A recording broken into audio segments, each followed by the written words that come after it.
Hello, everyone. This is Christina Barton. You're watching Black Tea News.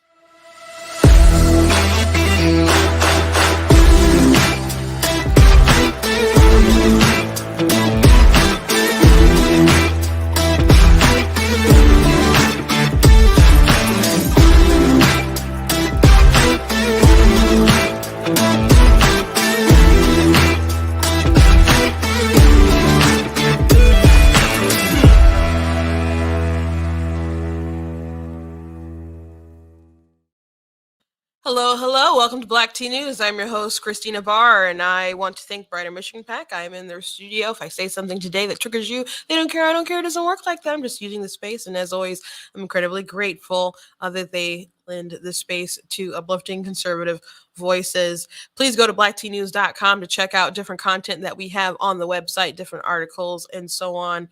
And also you can check out different merchandise that we have, like the Epic Goat hoodie. We do have those in t-shirts as well and in different colors.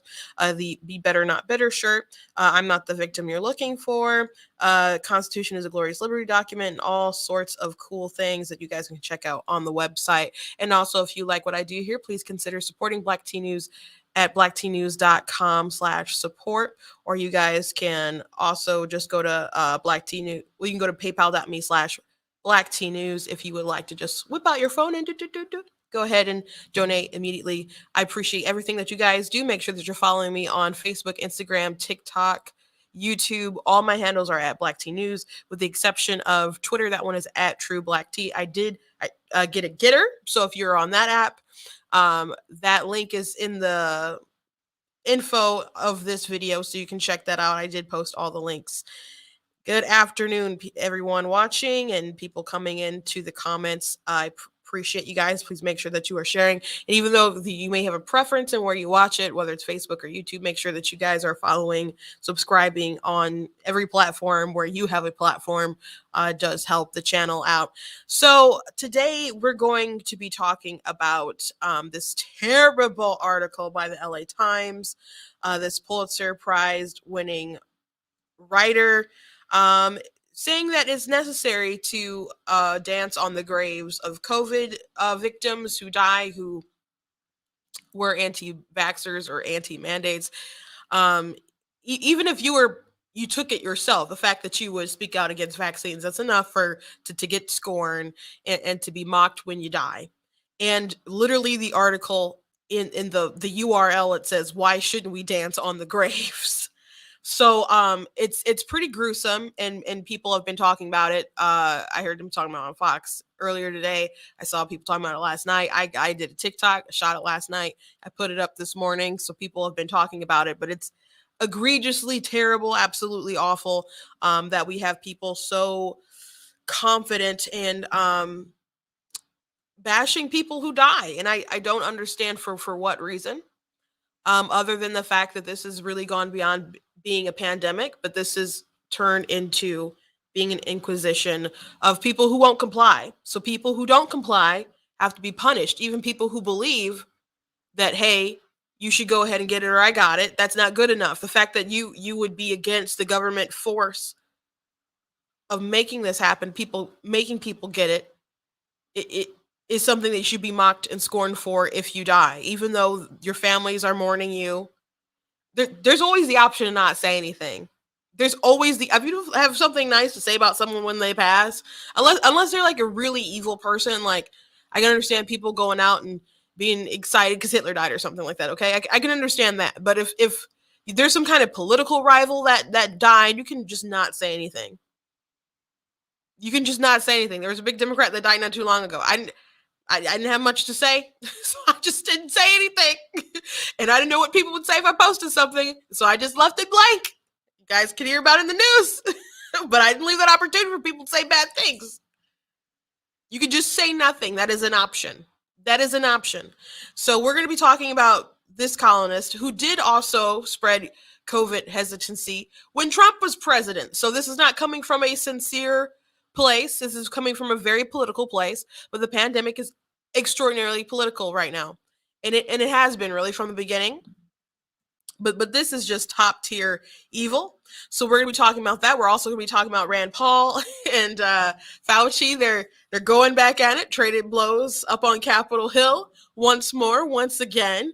And it's worth talking about. Fauci always gets such an attitude, Mr. I am the science, which Rand Paul pointed out. He's like, you're not he said you're not an epidemiologist, but you're not just some ordinary doctor that gives advice to someone. What you say has weight on the entire country and what people are going to do, what they're going to follow, and how their government moves. So playing victim or getting all offended when people talk about the decisions that you made isn't really going to fly. So we're going to talk about the different exchanges and how Fauci has morphed, which we've talked about a lot. Everyone can see it.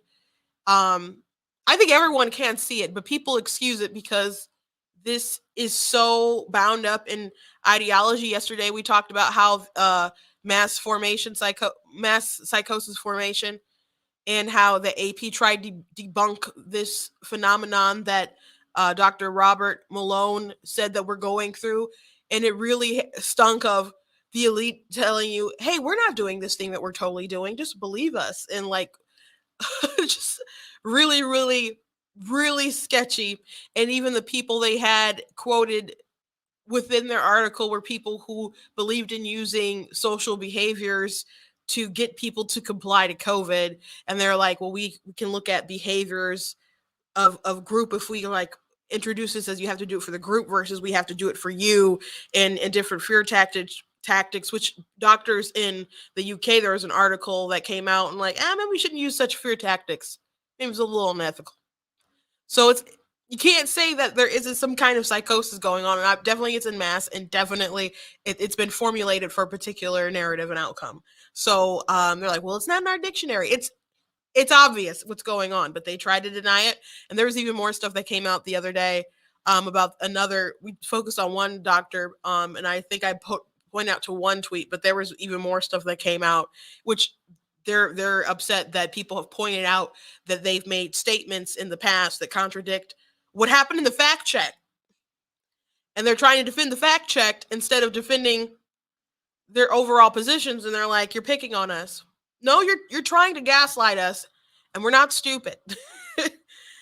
Maybe we don't have your degrees, but we can at least see that you're gaslighting us.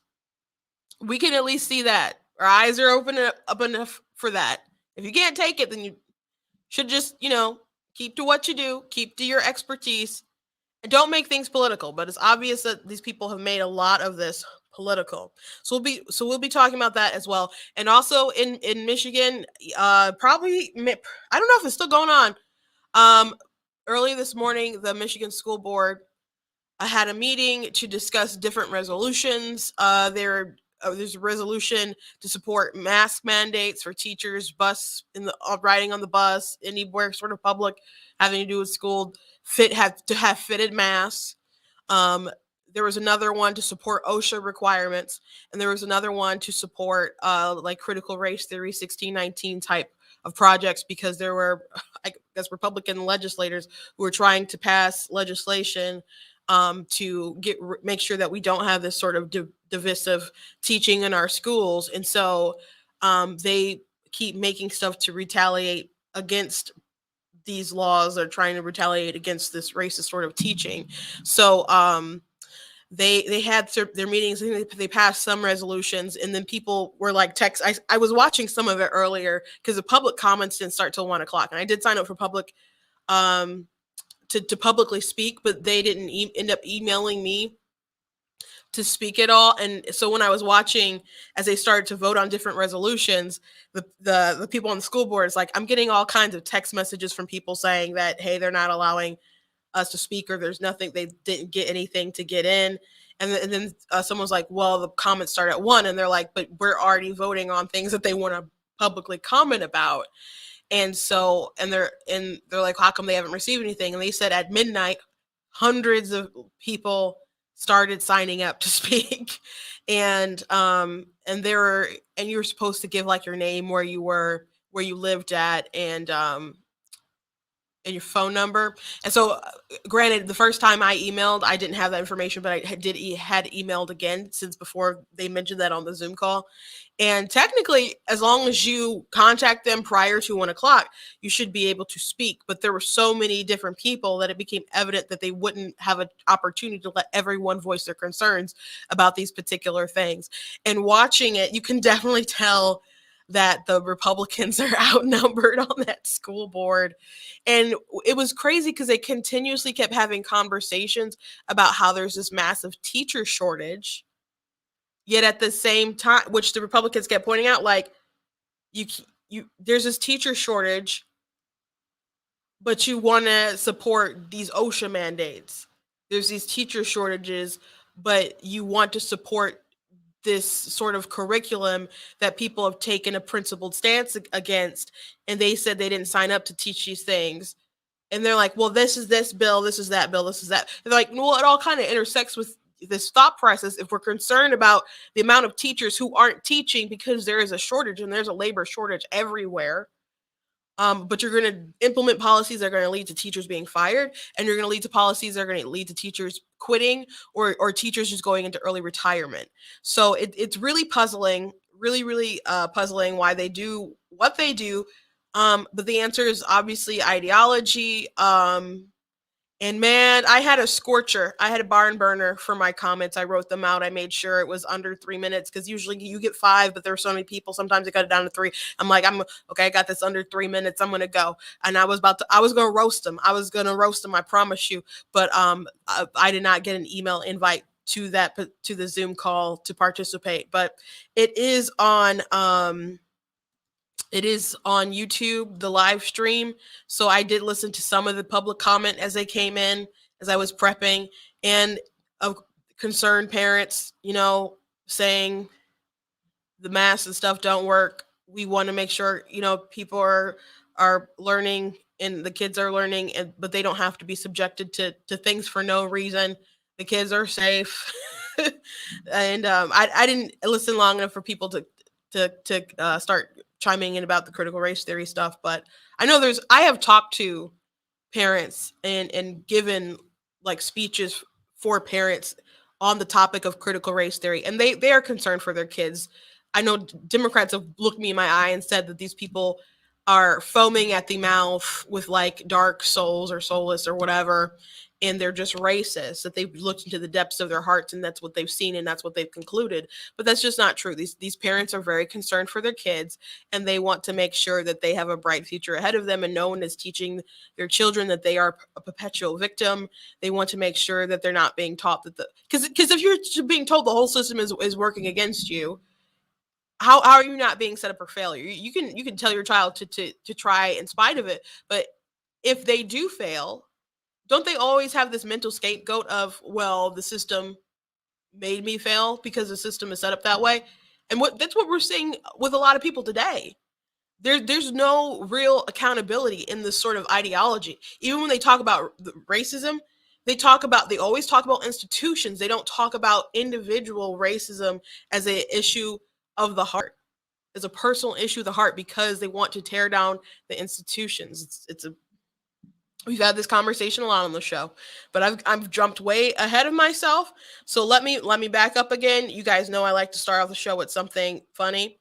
And man, G Prime 85, he's my favorite comic book artist, political comic book artist, which isn't the only kind of stuff that he does, but that's kind of his name to fame. He did this. He made this. So if you're unaware of anime, this is from Death Note. It's a Shinigami, it's a death god, and death gods particularly like apples, FYI, in case you did not know. But in Death Note, it is about a Shinigami, well, a boy who finds a book, and he can write someone's name in the book and then they will die. That's the premise of the show. But it's a lot more interesting than what I just made it seem, because the kid is like a genius, and then all of a sudden he just gets in his head that he can reform the world and become the god of the new world by dispensing the justice he feels that criminals deserve but his definition of a criminal is anyone who basically gets in his way as well. And so there's this world, the world's like greatest detective figures out that someone is killing all these criminals en masse. So then he quickly deduces the probability of the main character, Light, being Kira, who people are calling the god of death, or the god of the new world and stuff. So it's a very fascinating anime if you haven't watched it or if you haven't read the manga. I've watched the anime in English and Japanese. I've read the manga. I saw the movies that they originally made. I did not see the Netflix one, but I was really, really into it. So having Fauci with the Death Note, with the Shinigami overlooking, really really good read there, for G Prime 85. You can follow him on Twitter. So so why are people coming so hard for Dr. Fauci? People are coming hard for Dr. Fauci because it looks like he was responsible for this, well, just gain of function research, period. And then he keeps going, well, we've changed it doesn't fit the definition. Yeah, because you changed the definition. You've changed the definition, and a lot of his policies have been, well, he claims that the things that he has pushed have been things that the CDC and the government and everything's but people have been one accord on, so you can't basically pin it on him. But people have been going in lockstep and sort of what everyone decides. He's been like the face of this the whole entire time. And he will go out in front of people, tell a lie, sell a lie, and then just go back on it, pretend it didn't happen, or then he'll justify it and not take any sort of accountability for his untruthfulness. Like, it's so virtuous. And when you attack him, he literally said you're attacking science. So he has a massive ego about all this. And I'm pretty sure we talked about this some time ago, but I believe it was The Atlantic. No, it was The Intercept. The Intercept wrote an article some time ago going after Rand Paul for going after Fauci. And then they did a FOIA request. And within the FOIA request, they found out a lot about the sort of funding that Fauci's organization was into. And Glenn Greenwald, who was with the Intercept, he said, I would bet money that the Intercept did the FOIA request hoping to prove that Fauci was innocent. And then they found all these documents that prove that he had something to do with it. So we're going to go through a little bit of this hearing that happened today, and the back and forths with Fauci and Rand Paul, which they've had plenty. And so let's look at this first clip that I have. But when the planner is a government official like yourself who rules by mandate, the errors are compounded and become much more harmful. A planner who believes he is the science leads to an arrogance that justifies, in his mind, using government resources to smear and to destroy the reputations of other scientists who disagree with him. In an email exchange with Dr. Collins, you conspire, and I quote here directly from the email, to create a quick and devastating published takedown of three prominent epidemiologists from Harvard, Oxford, and Stanford. Apparently there's a lot of fringe epidemiologists at Harvard, Oxford, and Stanford. And you quote in the email that they, or from Dr. Collins, and you agree that they are fringe. And immediately there's this takedown effort. A published takedown, though, doesn't exactly conjure up the image of a dispassionate scientist. Instead of engaging them on the merits, you and Dr. Collins sought to smear them as fringe and take them down. And not in journals, in lay press. This is not only antithetical to the scientific method, it's the epitome of cheap politics, and it's reprehensible, Dr. Fauci. Do you really think it's appropriate to use your $420,000 salary to attack scientists that disagree with you? Ooh, burn. Now, if you don't know what he's talking about, there was an email that came out between Fauci and Dr. Collins. And so there was the fringe scientist, epidemiologist, which Fauci isn't, came out together with something called the Great Barrington Declaration, which it essentially is, you can't stop COVID. You can't. and we shouldn't pump the brakes on the whole society. What we can do is try to have the healthy go out, the young and the healthy go out and live their lives and try to keep the society going while we try to protect the most vulnerable. And it's just common sense stuff that I've said from the beginning. And so Fauci and Collins was like, how are we gonna, we need a thorough rebuke of this, and Fauci's like, we already got something in Wired's already there, so there's like public stuff coming out, and Rand Paul was like, not in a journal, like Wired magazine, like refuting this stuff to try to make it sound like this should be a discredited, silly idea. When in hindsight, we are now, more people died last year of COVID than when Trump was in office. And people had the vaccine. People had the vaccine from the end of Trump's presidency all the way, of course, last year. They got it out very fast.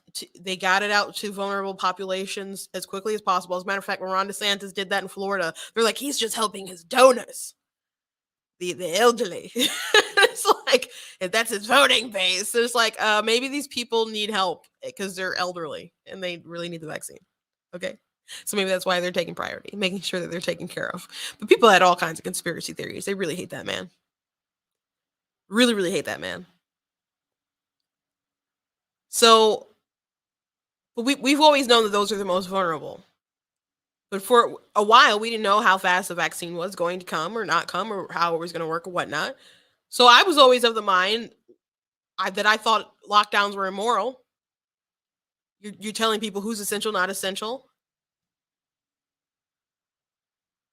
Some people got to survive. Some people didn't get to survive. Some people got those PPP loans or PPE loans or whatever they were, and some people didn't. And some people who got them didn't need them, but they used them because it was money available, and we gave out a lot of money to people who didn't necessarily need it. And there are people who didn't really survive. And then you also condition people to not work, and now we have this labor shortage everywhere. And their government's bragging like, oh my gosh, we got all these people now. Such a big jump in with employment, people being employed. Yeah, well, you told them that they couldn't work, and all of a sudden they can work. So you have an artificial number that you can be proud of, but I guess when all you want is a talking point instead of the actual success of Americans, I guess you'll go ahead and pat yourself on the back. So this Barrington declaration was just common sense stuff backed by, doctors. They said our goal should therefore be to minimize mortality and social harm until we reach herd immunity. And people like Collins and I guess Fauci wanted to discredit them. For what reason? Who knows? I can speculate. I mean, it seems obvious, but I guess you don't want to mind read with these people. But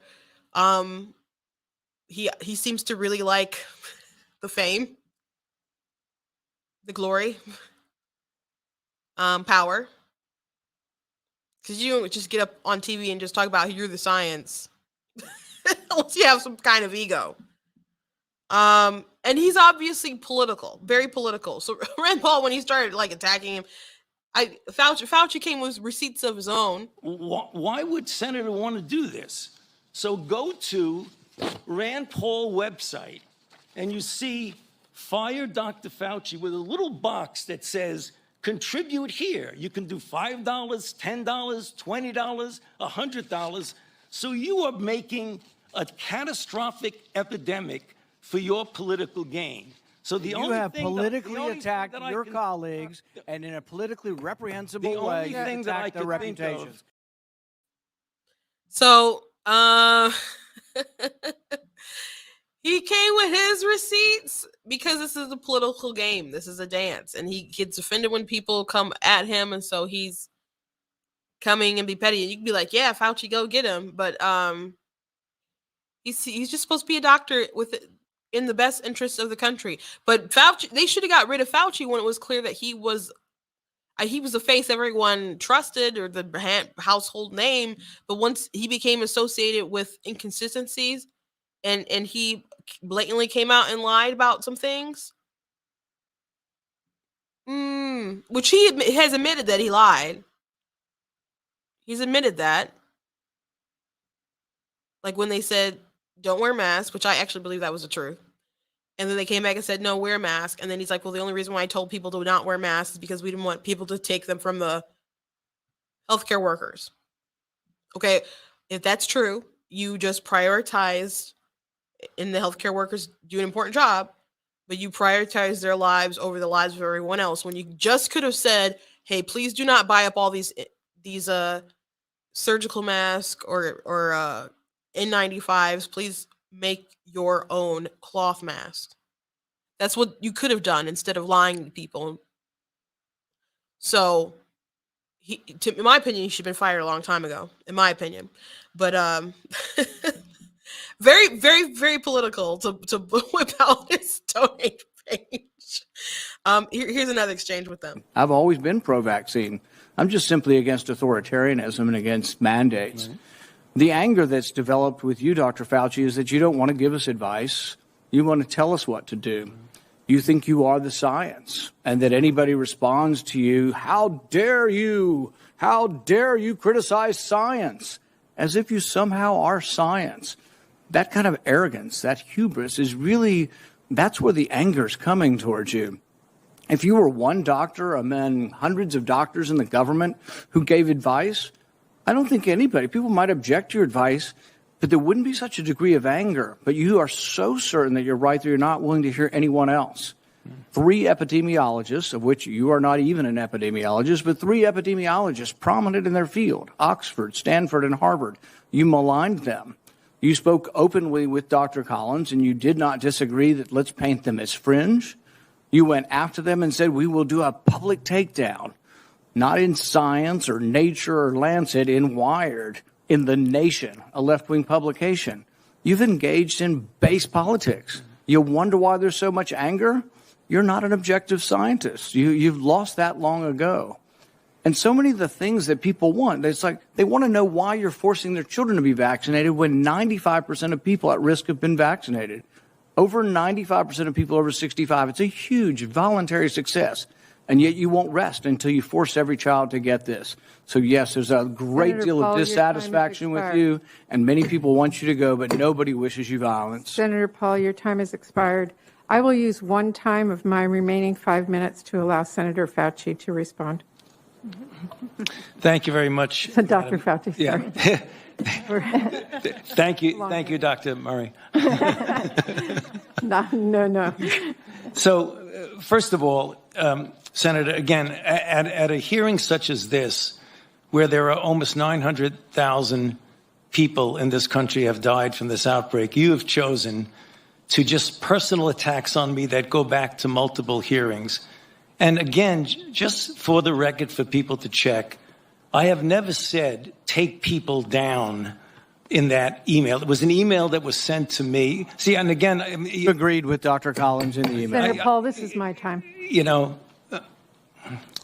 you personally attack me, and the things that you do are incorrect and proven incorrect. You've publicly accused me at a hearing of being responsible for the death of 5 million people, when there is not a single shred of evidence that anything that was done with the NIH had anything to do with COVID-19. Okay. You talk about things like gain of function. Dr. Fauci, I'm going to let you respond continually, but I think you have responded, and I appreciate it. Okay, I appreciate the time. Thank you very much, Madam Chair. But I just want to say I'm actually stunned by the amount of misinformation. The only thing I have ever done, and this will take 20 seconds, if you look at the things I've said, they've been to support the recommendations of the CDC, of their advisory committees, and of the FDA. I've told people that it's important to get vaccinated, to get boosted, to wear a mask, and to be prudent. That's the only thing I've said. I haven't dictated anything that's only a monolith with me. It's always public health practices, and anybody goes back over any record of me, they know that. Thank you. So, there have been people in lockstep, which he said some things that have contradicted time to time, but so many things have shifted over time as far as what Fauci has said. Now, he did not say that to take them down, but yes, he did.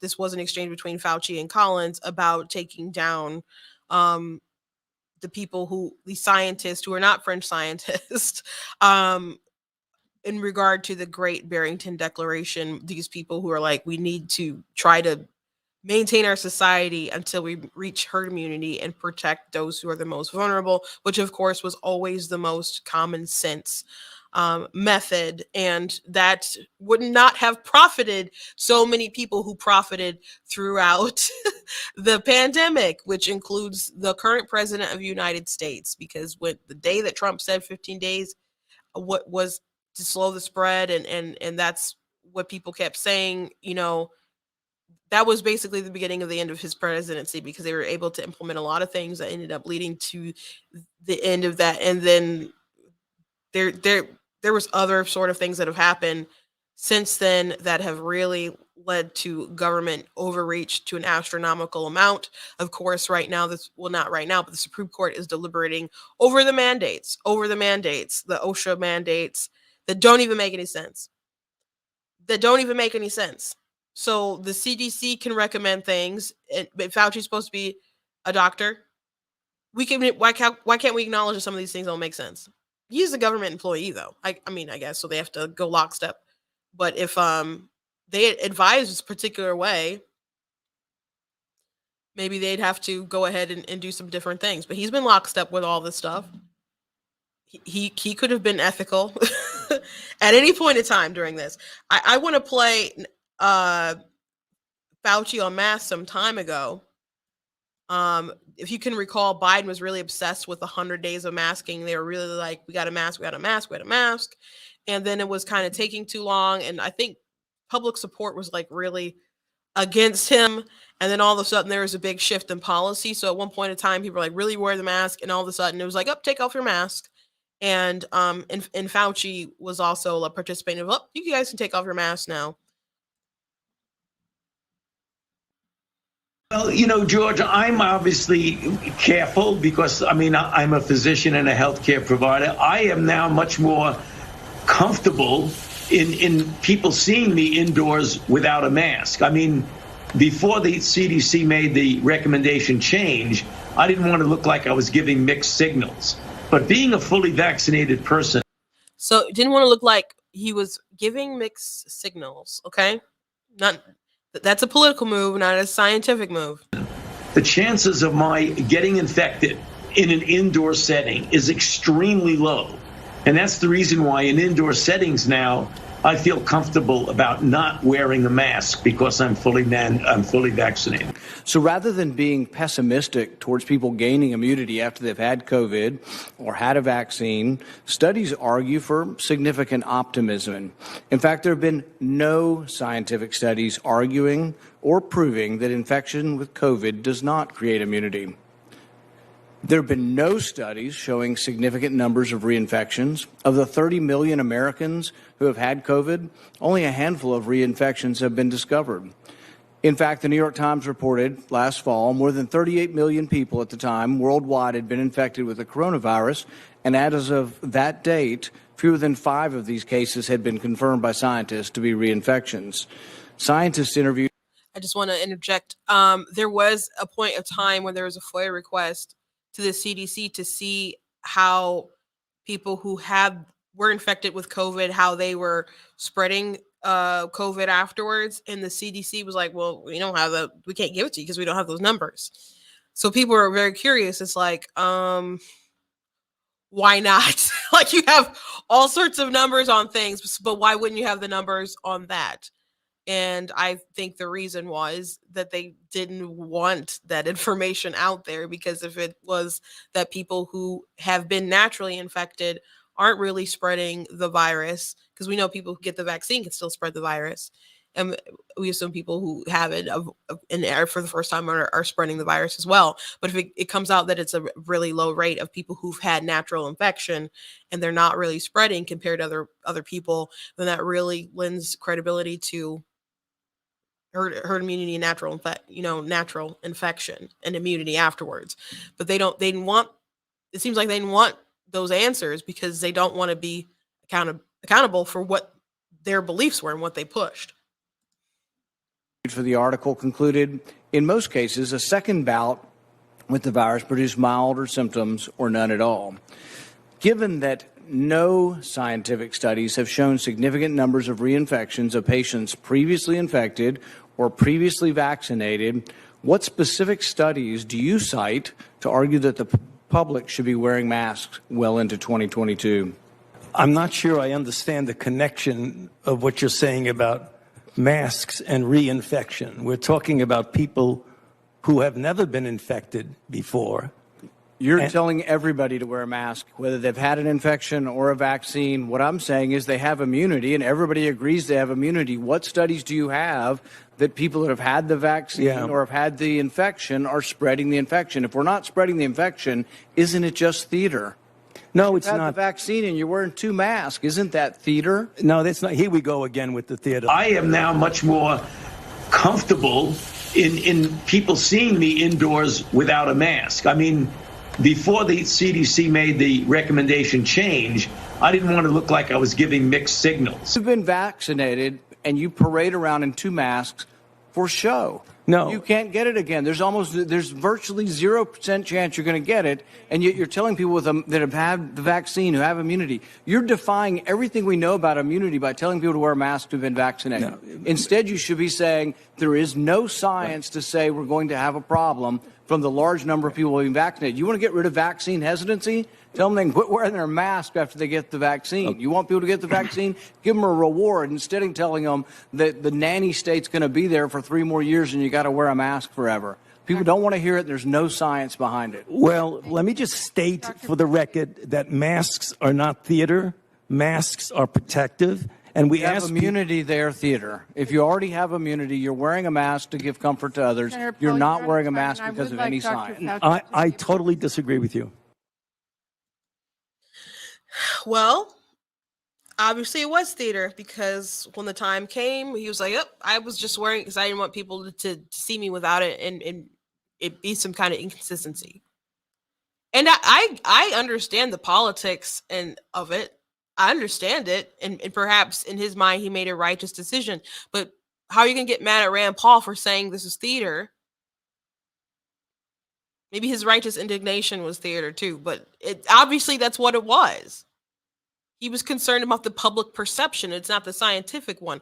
But his goal should also be to not alarm the public. And this was, people were already getting annoyed and had been annoyed and are still annoyed with a lot of the, mandates going on with the mask and so on. So why not just be honest about what people have to do and what they have to do and what they don't have to do? This mask charade is ridiculous. And now you have people like Lena Wynn and other folks coming on CNN and whatnot to say, hey, these masks are just facial decorations. It's in the air. It's airborne. And maybe you can stop a little droplet, but the virus is too small. It's going to pass through. There's nothing you can do. Wearing a mask doesn't actually protect you. Does it make it? The mask won't protect you. They all said that, but it's just protect, so I can protect you from getting it. If you don't have it, how are you spreading it? Well, I might have it. Well, you're making a calculated risk going outside and living life, and everyone else would like to do the same. So everyone who has their hero complex, they can just drop it. You can just drop it. If you want the vaccine, that's for you. If you want to wear a mask, let's make yourself feel better, because it's definitely not going to protect you, and you're not protecting me either. But we've really made some monsters. We've really made some darn monsters. So really fascinating stuff on Capitol Hill. I appreciate Rand Paul going at it repeatedly with Fauci and some of the things that he said. Him saying you're attacking me, you're attacking science is just out there. So out there. Let's talk about this letter. Oh, you know what? I'm sorry. I forgot to mention this. Project Veritas, which I did post this on my Facebook page, did get some documents from DARPA. And apparently, Project Veritas, this is the Post Millennial wrote this article. Project Veritas has obtained a report which stated that the Eco Health Alliance approached DARPA in March 2018 looking to obtain funding for Project Defuse to conduct gain-of-function research of coronaviruses from bats. So there's some documents from that. According to Project Veritas, the proposal was rejected by DARPA because it violated a gain-of-function research moratorium. Additionally, there were safety concerns. According to the documents, the NIAID, under the direction of Dr. Fauci, proceeded with the research at the Wuhan virology lab in China and at several sites across, I think it's written where, across the U.S.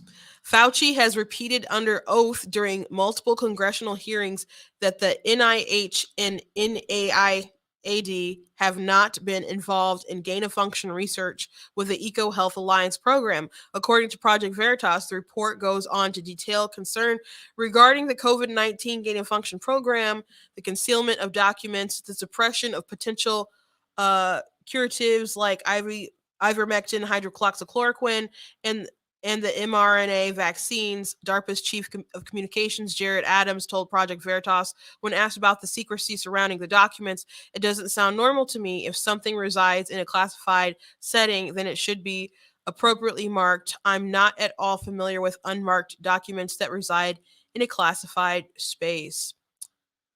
According to Project Veritas, the main report regarding Eco Health Alliance proposal leaked on the internet a couple months ago. It has remained unverified until now. So that's interesting. Very, very interesting. Fauci, his hands just aren't clean in all this. And he keeps saying, well, it's not the current definition of gain of function. Yeah, because you're trying to change what the definition is to make yourself absolved of your role in this. But there are doctors out there who support gain of function research, tampering with certain viruses and so on, so they can I have a future cure or whatnot. But there's always the risk that these things will get released, and it's not actually as rare as people think it is. So I'm sorry if you're not going to sleep at night for knowing that fact. But the lab leak theory was always very, very possible. And a lot of people pushed back against it, knew good and well that there was reason to be concerned. Great reason to be concerned. So let's talk about this article from this Pulitzer Prize journalist, Michael Hiltzik. I think that's how you maybe say his name. So he wrote an article saying, mocking anti-vaxxers' COVID deaths is ghoulish, yes, but may be necessary. May be necessary. It actually has in the URL, why shouldn't we dance on the graves of the unvaccinated? That's sick. So sick. Among all the ways that COVID-19 affects our lives, the pandemic confronts us with a profound moral dilemma. How should we react to deaths of the unvaccinated? Just shut up about it. Shut up about it. It's only news because they're unvaccinated. You do not have to politicize every single thing. There are people who are vaccinated who die. You don't have to politicize their death. You don't. You can just not say anything. There you go. I solved the dilemma, the moral dilemma, but let's go on. On one hand, a hallmark of civilized thought is to sense that every life is precious. I don't believe everybody believes that, by the way, so he can, and apparently he doesn't either because he's writing this article. On the other, those who have deliberately flouted sober medical advice by refusing a vaccine known to reduce the risk of serious disease from the virus, including the risk to others, and end up in the hospital or a grave can be viewed as receiving their just desserts. COVID vaccine doesn't stop you from catching it, nor does it stop you from spreading the virus. By the way, this columnist wrote in the past when Trump was president, talking about like, oh, we can't get it out too fast and blah, blah, blah. So he promoted his own sort of vaccine hesitancy. So it's political. These people are political. It's an inquisition. It's not a pandemic. It's so much about their ideology and their allegiances politically. That's even more true of those who not only refused the vaccine for themselves, but publicly advocated that others do so. It has become common online and in social media for vaccine refusers and anti vaccine advocates to become the target of ridicule after they come down with COVID-19, and especially if they die from it. Witness the subreddit Herman Cain Award, which Lily LeBoeuf of Slate identified in September as a site for heartless and unrepentant Shotaphoria.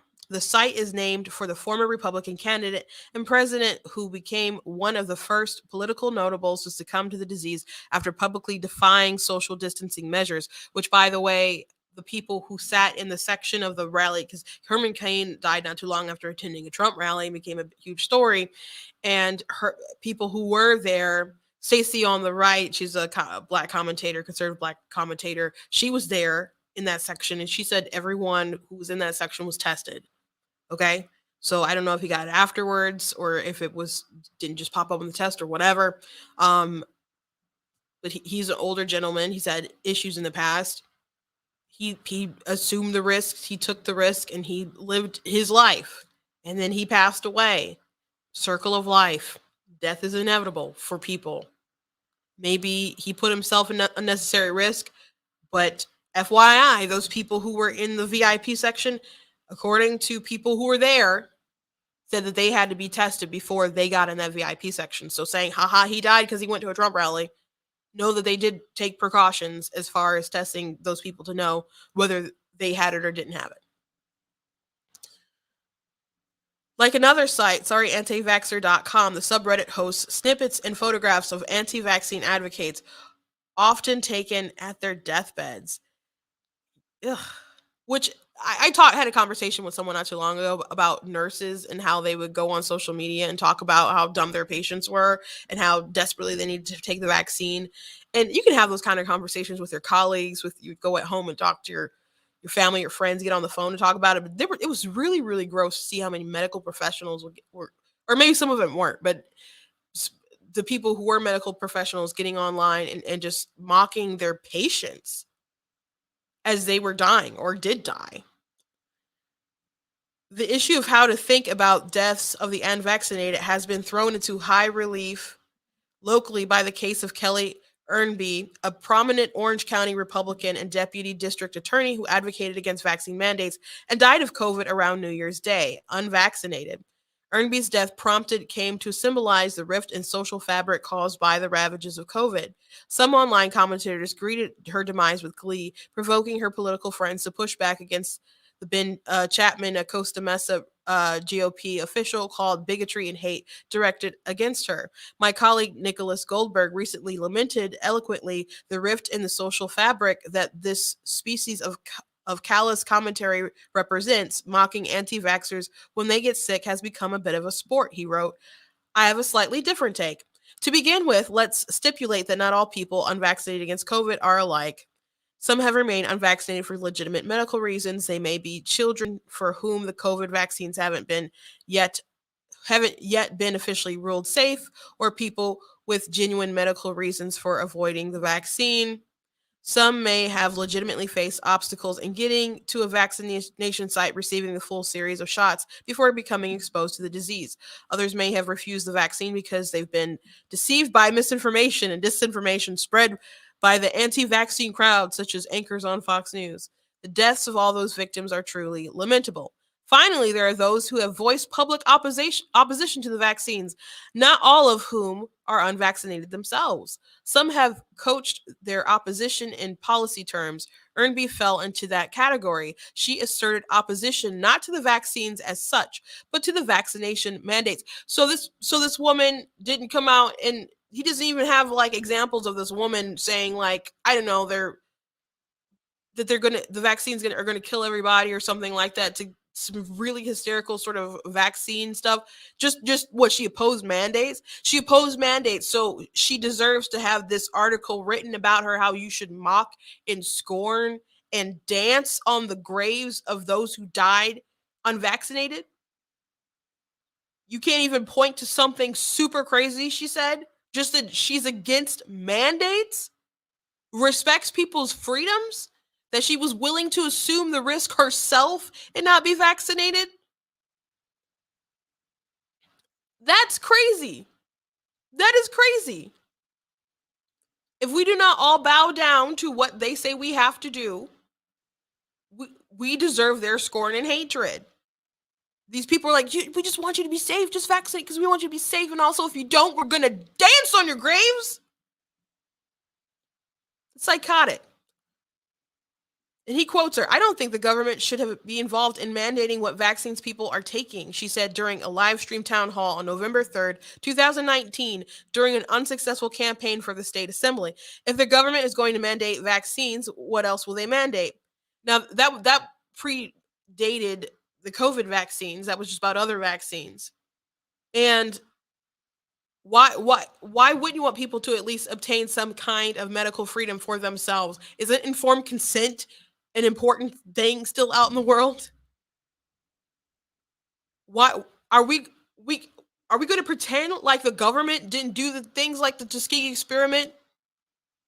And just because they did, and people will be like, well, it's okay, Black people are concerned about it because of what they didn't pass to them, experimenting on them. It's like, oh, white people have access to the internet too. White people can read history books too. I'm not saying that you should be too scared out of taking this stuff. I'm saying if you don't have a healthy mistrust of the government, then something is wrong. Something is wrong. You can go ahead and trust vaccines all you want, but do not give the government total power about what to put inside of your body. That is psychotic. That is we literally have a constitution that was like, we need to make sure you guys have guns. We need to make sure that you're armed and that you're well regulated, which doesn't mean that they put in a bunch of regulations against our guns. That means you have to be ready to go because we want to make sure that the government doesn't get too darn big and the people can rise up in case they need to. If there was that much distrust of the government rooted in the very foundation of what we are, and now you're like, how dare you not just want the government to dictate what they can stick inside of your body? Well, a lot of these advocates are about bodily autonomy when it comes to abortion, but they're not about bodily autonomy when it comes to the vaccine. Well, you could spread a virus. That's different. Versus like deliberately killing someone. Knowing that the possibility of people dying of COVID is actually very minuscule. That doesn't negate all the people who've passed away, including this GOP young woman. But come on, like the logic doesn't add up. It's just purely political. It's like a religion. It's a cult. This is such a cultish article that he wrote about this woman. This is it. And there's nothing crazy that he really had about her. She just said, I want small government. I want lower taxes. I want to protect our freedoms. I want to protect our freedoms. That's what she said. I don't see any kind of quote in here about sticking magnets to your body. You know, people say a bunch of stuff about the COVID vaccine. And I don't see it there. And so this is a part of the misinformation that he claims that she says. By the way, no one has ever claimed that COVID vaccines are a cure. Another smidgen of misinformation be pervade. No one said the vaccines were a cure. Are you kidding me? Now who's spreading misinformation? There's been over a 20-to-1 return. If you had put that money into an S&P 500 and reinvested the dividends, you'd come up with something like $17 billion, but you think it's $200 billion. Here, yeah. You're okay. You're not going to get COVID if you have these vaccinations. These vaccines are highly, highly effective. Vaccinated people do not carry the virus, don't get sick. They're really, really good against variants. Everyone who takes the vaccine is not just protecting themselves, but reducing their transmission to other people and allowing society to get back to normal. Get your first shot, and when you're due for your second, get your second shot. A key goal is to stop the transmission, to get the immunity levels up so that you get almost no infection going on whatsoever. When people are vaccinated, they can feel safe that they are not going to get infected. If you're vaccinated, You're not going to be hospitalized. You're not going to be in an ICU unit, and you're not going to die. If you are fully vaccinated, you no longer need to wear a mask. Anyone who is fully vaccinated can participate in indoor and outdoor activities, large or small, without wearing a mask or physical distancing. But what they can't do anymore is prevent transmission. We didn't have vaccines that block transmission. We got vaccines that help you with your health, but they only slightly reduce the transmissions. We need a new way of doing the vaccine. The level of virus in the nasopharynx of a person who's vaccinated and infected is the same level as the level of virus in the nasopharynx of an unvaccinated person. Reports. So anyway, you guys get the point. You guys get the point that there was misinformation there to be had. They were saying you would not get sick. They were saying you go back to normal life, and that's why people complied. That was part of people complying. Like, we want to get back to normal. And they're still using that. If you want to get back to normal, you're going to have to comply, because that's what the point of the mandates are. Like, for jobs, like, oh, you don't want to have to, even though they know people can still catch and spread it either way. If you are unvaccinated, you're going to have to test every week, even though the vaccinated person can still spread it. But it's about making you comply. And you'll either have to pay out of pocket to get tested every week, which is very inconvenient. You may not even be able to find a test to do that every week. Or you're going to lose your job, or you're going to comply. They just want you to comply for whatever reason. And like, people are like, well, we need to get back to normal life. The Barton Declaration that came out in October of 2020. October 2020. People saying that, hey, we need to let people get back to life. We need to make sure the people who are vulnerable, we can protect them as much as we can, but everyone else needs to go back to society. This was always my opinion. I thought lockdowns were incredibly immoral. I'm glad, there's other people out there who felt the same. My opinion would still be the same regardless, I guess, but there's other people, very smart people out there in this field, a relative field, that believe the same. The people need to go out there and live their life until they got some kind of herd immunity together. People like Fauci, Dr. Collins, shut that down. Wanted to be shut down. There was a whole machine against common sense. And there's still a machine against common sense. And they still want to berate people who will not go according to plan. Now, in the long run, I guess you can shame people into, I don't know. Aren't we past that point now? Aren't we past the point now where shaming people isn't going to work? Because I think more people have been turned off, and people are like, I'm just going to wait it out, are now like, forget it now. I'm just not going to comply because you guys have gone too far and you freaked me out at the same time. So I don't know what this tactic will do of just being a complete jerk to people who have died, because those people are gone. They'll have to meet their maker and meet their fate, their judgment, and they rolled the dice. And many people rolled the dice and have lived to tell the tale. Some people have never even been sick or whatever, and they're not going to get vaccinated. But some people have passed away. And they had the skin in the game, and it didn't work out for them. But they still have families left behind. And you spit and you laugh in their face. It's just really disgusting. But this sort of attitude that people have had for a while, it's not really surprising to me. Some time ago, this must have been still maybe 2020, I was talking about how I was still going to church, and someone was like, well, my relative owns a funeral home. I hope I don't see you there. I'm just like, you just cursed my life? I rebuke you in the name of Jesus. Like, what are you talking about?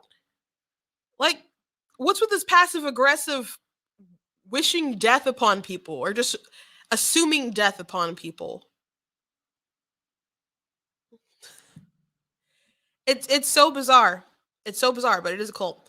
Last thing I want to mention, again, I already talked about this earlier, but reiterate that in Michigan, the school board met to discuss OSHA. They wanted to discuss the labor shortage of teachers, and they passed some resolution, I guess, to try to address that. They're also talking about masking. They were talking about OSHA requirements. They were talking about critical race theory and the 1619 Project. And I did not get a chance to speak on the public comments. I did sign up, but there were hundreds of people, I guess, that wanted to say something after the GOP activists like put out some stuff out saying, "Hey, red alarm, red alert, red alert, red alert." So I was one of those people who were red alert, and so I wrote a speech to like blast some people out. But they did mention and even cite 1619 Project in their resolution, trying to protect this stuff, trying to protect that schools learn about history. 1619 Project, critical race theory, not about teaching honest history. We've had this conversation a lot on the show, but I did want to point out to some tweets by Nicole Hannah-Jones, who was one of the people who spearheaded the 1619 Project. So she said once that there's a difference between being politically black and being racially black. And she and I don't remember what the context of the start of this conversation was, but someone asked what that mean and she wouldn't explain it. And she's like, "I'm not the only one who asked, and I'm also black." And she said, "Yes, I'm capable of seeing your avatar. I will repeat, if you don't understand the difference between being born and designated a certain race and taking up a particular set of racial politics, I'm not going to educate you." So arrogant and trifling, I would say right there. But if there's a difference that they cite of being born black and being politically black, and I think I know what she means because I've had to deal with people like her for a long time, and particularly the past couple of years. But we know that there's some people that they deem as valid as people of color and people who aren't valid as people of color. Now, we'll still have our skin color, but some voices are more valid than others. That's why you'll see people like Michael Eric Dyson will say that there's white supremacy by ventriloquism when someone like Winsome Sears is like, "Hey, you can be whatever you want to be." Or to say that about Kanye West and said terrible things about Clarence Thomas and other people who don't think like the way that they believe that black people should think. So if someone is that blatantly political, and if I don't know if you guys had time to read this other tweet, but the 1619 Project explicitly denies objectivity. We state in the intro that this was a reframing of history and sought to center black contributions in the narrative. So if this denies objectivity to history and it is a reframing, why are schools gung-ho on accepting this historical fiction? It's a historical fiction fantasy. And I've written historical fiction fantasy. I think it's quite entertaining. But 1619 Project, why would you want that in your schools? And why are people pretending like it's some kind of objective history that is so important for kids to learn about? They mentioned in their resolution, hey, people need to learn about slavery and Japanese internment camps. And they list things that I learned in school. I graduated in a Michigan high school in 2007. I learned about those things. We don't need this sort of new ideology coming through. And it's been trickling in schools and stuff for a long time. How deeply who knows? It's definitely been a long game, a long con. But things are definitely different today than when I was in high school. I know that much. And the sort of ideology from Nicole Hannah-Jones and Ibrahim Kendi, we don't need that in our schools in order for students to learn history, basic history, or math, English, science. We don't need their worldview for these kids to be success. And as a matter of fact, if you buy into this critical race theory stuff that every institution is racist, when kids of color do fail, they have a whole entire system to blame. And then how are white students supposed to feel if America is institutionally racist and people of color can't be racist because they don't have the power to be racist? So who's left being racist? Who's left being the oppressors? And then at the same time with all that stuff, one of the tenets is that people of color, their voices are more unique. And yet that's why you see like all this training that's like reaffirm and so on. So at the same time, these white people are oppressed, they're the oppressors, and their voice is less important. So there's a lot of things that with this worldview, and it is a worldview that should not be in schools, in my opinion. And I wish things were simpler. We're back to being a simpler time when I was a kid, or but they're not. And I think a lot of parents should probably just pull their kids from school, to be honest. But I know a lot of parents don't want to do that and feel that they can't do that. But I would never, if it was me. But to all of you soldiers who are fighting on, you have to be aware of all the stuff going on. And I would appreciate it that if the people gaslighting saying it's not in schools, if you would just kindly just take a seat.